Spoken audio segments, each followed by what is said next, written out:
Douglas Allen Bickford, President and CEO of Say I Love You in the Mirror Productions. Today's date is the 13th of July, 2022 at 8:40 a.m. here Pacific Standard Time.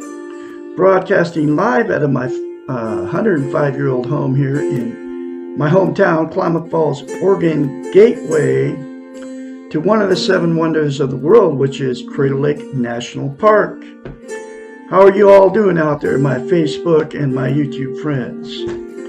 I am teaching you how to be positive towards yourself, towards others, and your world. And there's absolutely only one way that you can accomplish this. And that is to attain and maintain self-esteem. And that comes out of this book right here called The Portable Therapist. What self-esteem is, it's how you feel about yourself inside. It's also known as self-confidence, self-worth, self-love. We've all been in romantic relationships. That good feeling when you first meet these people, both sides, right? You're on cloud 9, you're walking, they walk on water. They can do no wrong. Both sides are saying the same thing. You're bragging to all your family and friends about how great these people are. Well, what self-esteem is, self-love, self-confidence, self-worth, is that good feeling towards yourself. Dr. Susanna McMahon, 73, lives in Madrid, Texas with her husband, wrote this book called The Portable Therapist, published in 30 years ago in 1992, talks about how we've been trained and taught not to have self-esteem, self-love, self-confidence, self-worth. Back then, it was coming from all the televisions and the state governments and religions teaching us that we're bad and we need punishment, okay?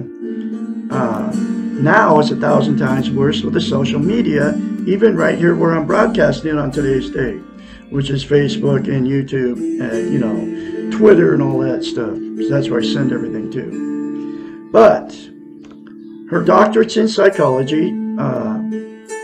She's got a PhD. She makes her a psychiatrist. She knows the brain and how it functions. As psychiatrists, they study the science of the mind and how it works, right? That's what she went to school for 10 years for. She also has a master's in philosophy. She's been a therapist. She is a therapist, a psychiatrist for many years out of her life. She's had thousands of clients. Since nobody was teaching how to get self-esteem, even way back when, and in fact they were taking it away from us on purpose, okay, in order to, people would hire her as a psychiatrist to fix their unhealthy minds. As a psychiatrist, she knows that there's only one way that you can attain a healthy mind, and that's to attain and maintain self-esteem. She had to come up with a concept. It's called mirror therapy, to give her clients, to get her clients to give themselves self-esteem.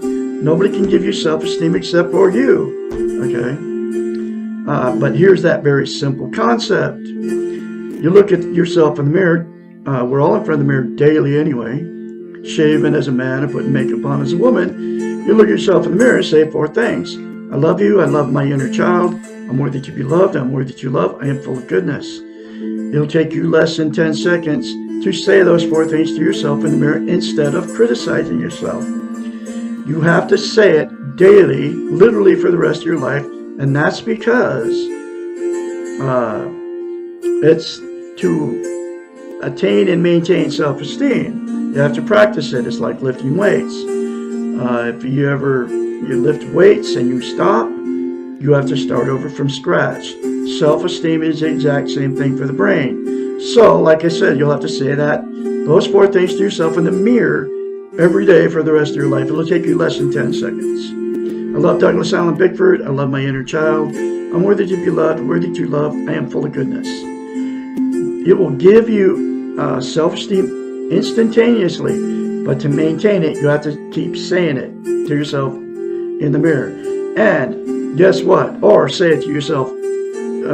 Doesn't even have to be in front of the mirror. Just say it to yourself all day long. I do it all the time. I just did it again. The more you say it, the more you feel it, and the more you believe it. And the reason she came up with mirror therapy and why mirror therapy is so powerful. We cannot lie to ourselves in the mirror. It's a psychological event that happens in your brain. You can't look dead straight in your eyes and say something you don't believe. That's why it's very easy for you to criticize yourself in front of the mirror, whether you say it or think it. But you can't say good things about yourself in the mirror because you don't believe it about yourself. So, the very first time you do it, folks, it'll feel very strange and awkward. And so do it beyond that feeling, that weird feeling. The more you say it, the more you feel it, the more you believe it. The reason it is so vital as a human being to attain and maintain self-esteem is this. We can't be content without it. What content means is you feel good about how, where, and what you are. It also is known as internal peace. There are 11 things that people are using to try to be content. They are drugs, alcohol, sex, food, religion, gambling, television, material possessions, people, and money. Those 11 things are known as externals. They're outside of yourself. They will make you feel good, feel content, give you internal peace temporarily, but it's never a permanent thing, okay? It's always temporary. Think about the drug high. The drug high goes away, you have to do more drugs. The alcohol buzz goes away, you have to do more alcohol to get that same good feeling, right? There's only one thing that's going to make you permanently have that good feeling, and that is to attain and maintain self-esteem. You will not be happy all the time, but you will have internal peace. I have it now, and it's with the 4 things to yourself in the mirror daily for the rest of your life. I've had internal peace for well over 18, 19 months, okay? And it's because of the 4 things to myself in the mirror, and then getting this book and go through the other many concepts that will fix your unhealthy mind, okay? So that's why she came up with mirror therapy. Here's the other reason that it's so vital as a human to have it, okay, and to maintain it. You can't love without it. You can't be loved. So what happens is people without self-esteem will attract exactly what they are. Somebody without it. So after that good feeling goes away, you move in and all this stuff starts happening. And the relationship becomes toxic to 2 without self-esteem. That's when the fights and arguments start. That's why the divorce rate is horrendously high on the planet. You start cheating on each other, the lies, the arguments, the going to the bar, picking up strange people to have sex with, the little innuendos and then name calling, going to all your family and friends and telling everybody how terrible these people are to you. Both sides do the same thing and blame it on each other, right? But it's really nobody's fault, because what the fault is, nobody's ever taught you how to have self-esteem, okay? Except for Douglas Allen Bickford here in Klamath Falls, Oregon. And that's why the relationship fails, okay? So, because of the relationship failing, turning toxic, the 2 will separate or divorce if you're got married.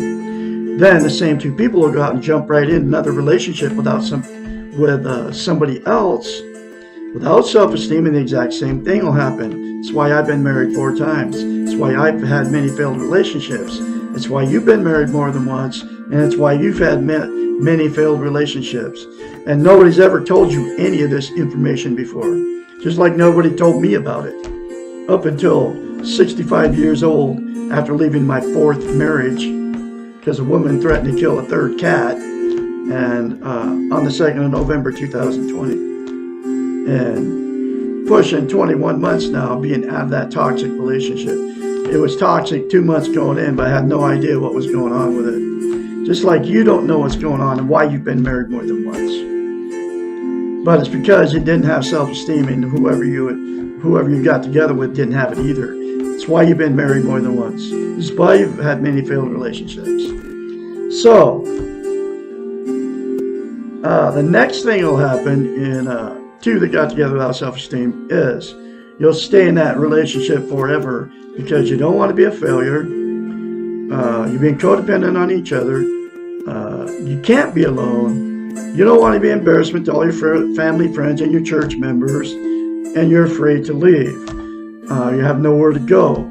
So you stay in it forever. And even though all the bad is going on, the relationship's toxic, no sex, no nothing, sleep in separate bedrooms, telling everybody about each other how terrible these people are to you.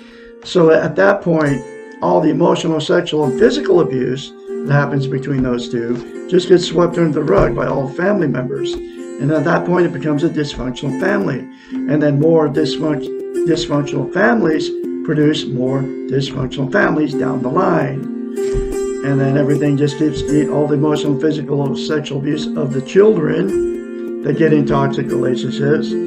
All of it just gets swept under the rug, okay? And the very last thing that'll happen is the two that got in a relationship without self-esteem, after so many failed relationships and so many failed marriages, they'll exit out of the romantic scene and just say, screw it, I'm done. I'm not going to be in a relationship ever again because I can't find anybody to love me. I can't find anybody to love. And that's because you don't have self-esteem.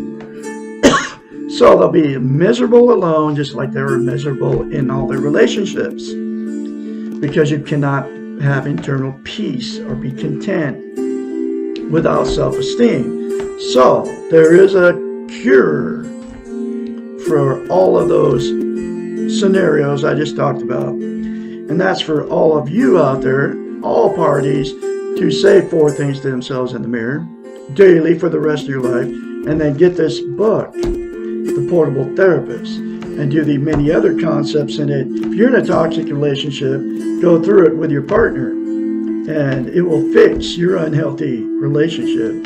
It will fix all parties involved if everybody does it, the 4 things to themselves in the mirror. And the person that's in a toxic relationship, if one person doesn't want to change and you do, then it'll give you the strength and the courage to get out of that toxic relationship and let them just be miserable by themselves. Okay? And now the person that's all alone, it'll fix you too. You won't be all miserable alone anymore once you attain and maintain eternal peace, which is attaining and maintaining self-esteem. I'm going through this book one lesson at a time. Here's that next lesson.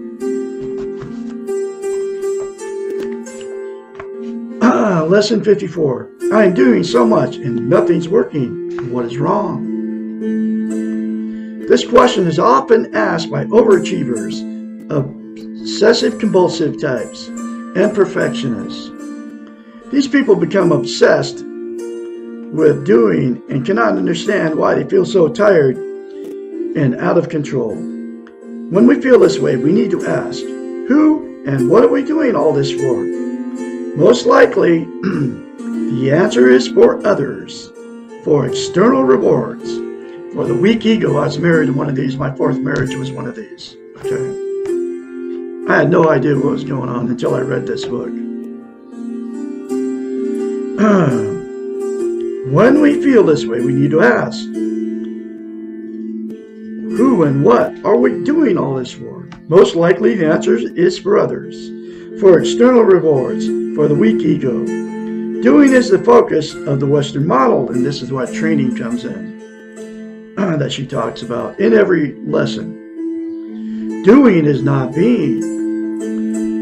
They are 2 completely separate things. Doing is not the same as being, and doing it faster does not lead to being. The being model is not contingent on doing. Granted, there are some things we can do to help us learn self-esteem. We can tell ourselves that we love ourselves. We can make choices. We can reward ourselves. These are doing activities. They help us to be, but they are not the being. Remember, We do not have to do anything to be okay. Accepting ourselves right now as we are is not doing something, it is being. Becoming aware of our centers requires the stopping of activity. It is the opposite of doing something.